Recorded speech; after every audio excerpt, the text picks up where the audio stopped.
Thank you, Mr. Chairman. Mr. Chairman, I join my colleague, Mr. Rangel, in thanking you for giving the junior members of this committee the glorious opportunity of sharing the pain of this inquiry.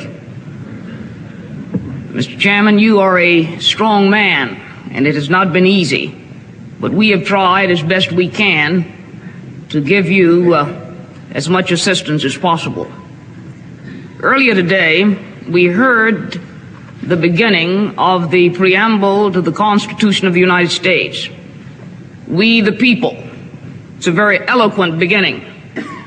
But when that document was completed on the 17th of September in 1787, I was not included in that we the people.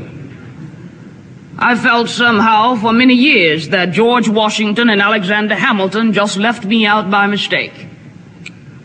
But through the process of amendment, interpretation, and court decision, I have finally been included in we the people.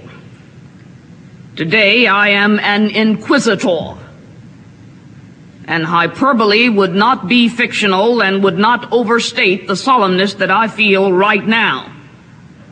My faith in the Constitution is whole, it is complete, it is total. And I am not going to sit here and be an idle spectator to the diminution, the subversion, the destruction of the Constitution. Who can so properly be the inquisitors for the nation as the representatives of the nation themselves? The subjects of its jurisdiction are those offenses which proceed from the misconduct of public men. And that's what we're talking about. In other words, from the abuse or violation of some public trust. It is wrong, I suggest, it is a misreading of the Constitution for any member here to assert that for a member to vote for an article of impeachment means that that member must be convinced that the president should be removed from office. The Constitution doesn't say that. The powers relating to impeachment are an essential check in the hands of the body, the legislature, against and upon the encroachments of the executive. The division between the two branches of the legislature, the House and the Senate, assigning to the one the right to accuse and to the other the right to judge. The framers of this Constitution were very astute. They did not make the accusers and the judges the same person.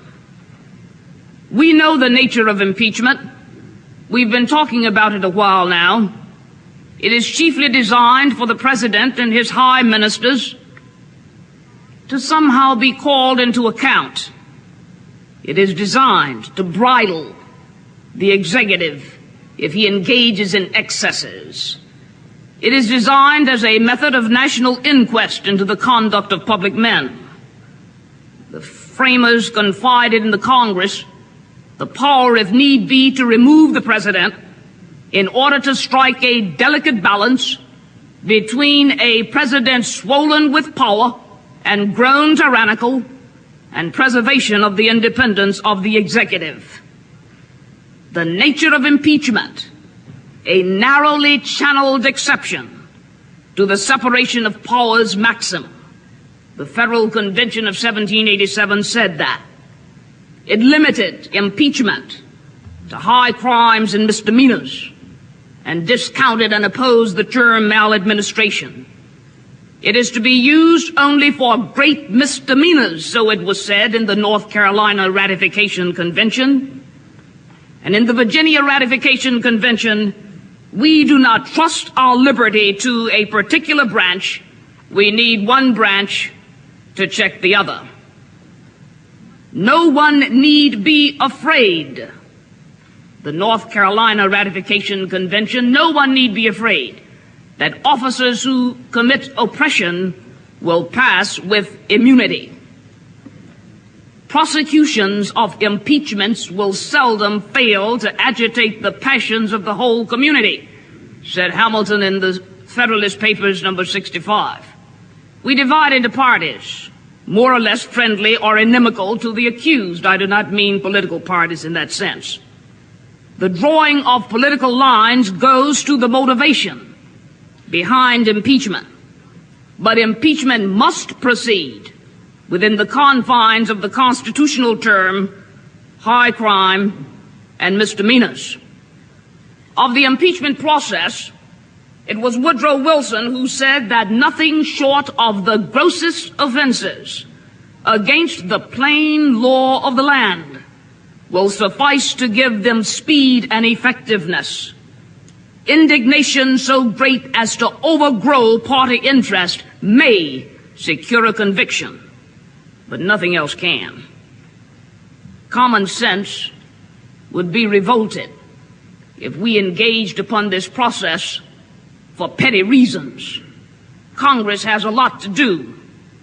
Appropriations, tax reform, health insurance, campaign finance reform, housing, environmental protection, energy sufficiency, mass transportation. Pettiness cannot be allowed to stand in the face of such overwhelming problems. So today we're not being petty. We're trying to be big, because the task we have before us is a big one.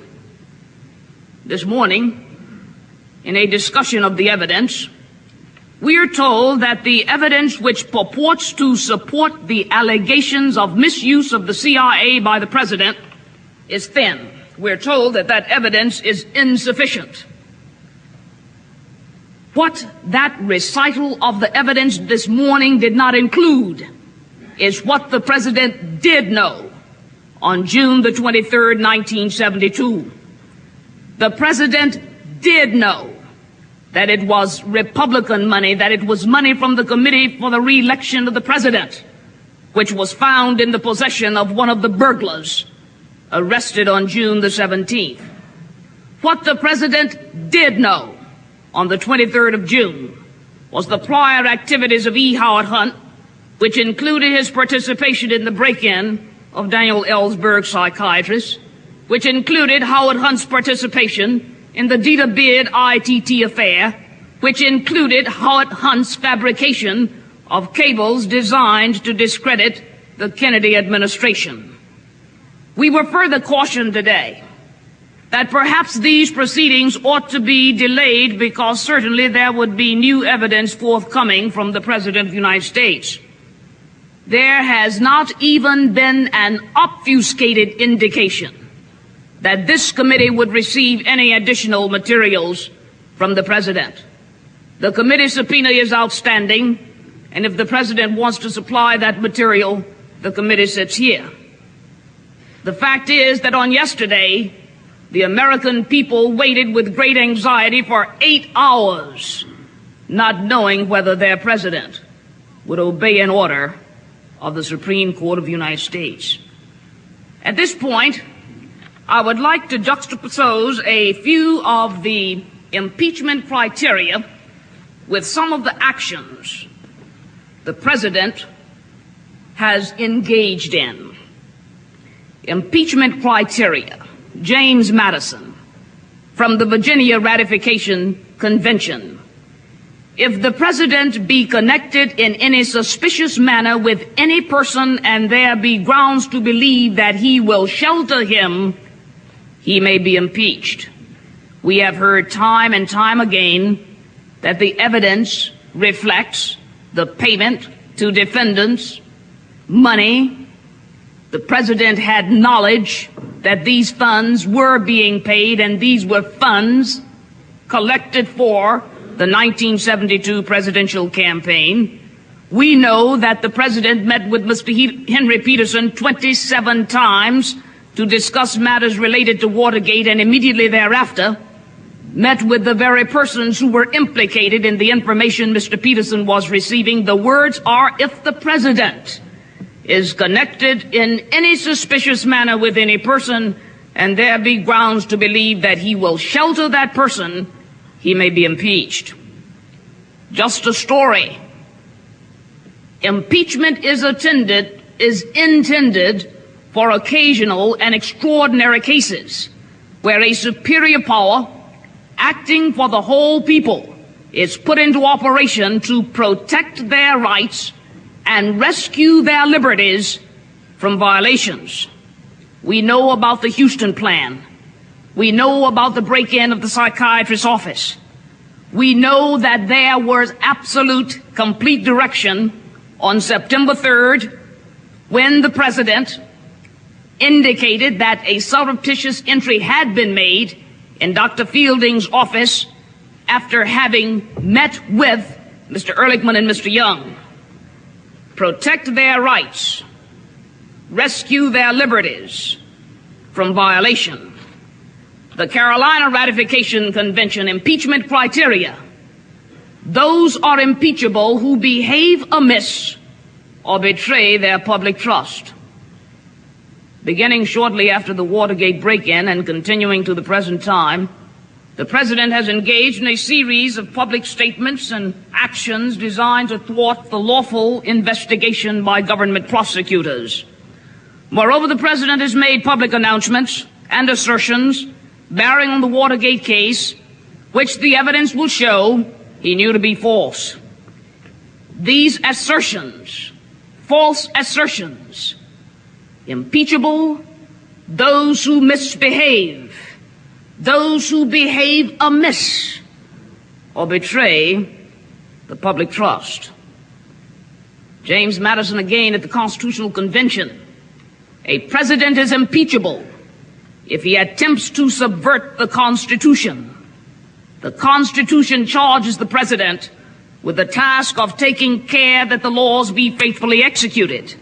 And yet, the President has counseled his aides to commit perjury, willfully disregard the secrecy of grand jury proceedings, conceal surreptitious entry, attempt to compromise a federal judge, while publicly displaying his cooperation with the processes of criminal justice. A president is impeachable if he attempts to subvert the Constitution. If the impeachment provision in the Constitution of the United States will not reach the offenses charged here, then perhaps that 18th century Constitution should be abandoned to a 20th century paper shredder. Has the President committed offenses and planned and directed and acquiesced in a course of conduct which the Constitution will not tolerate? That's the question. We know that. We know the question. We should now forthwith proceed to answer the question. It is reason and not passion which must guide our deliberations, guide our debate, and guide our decision.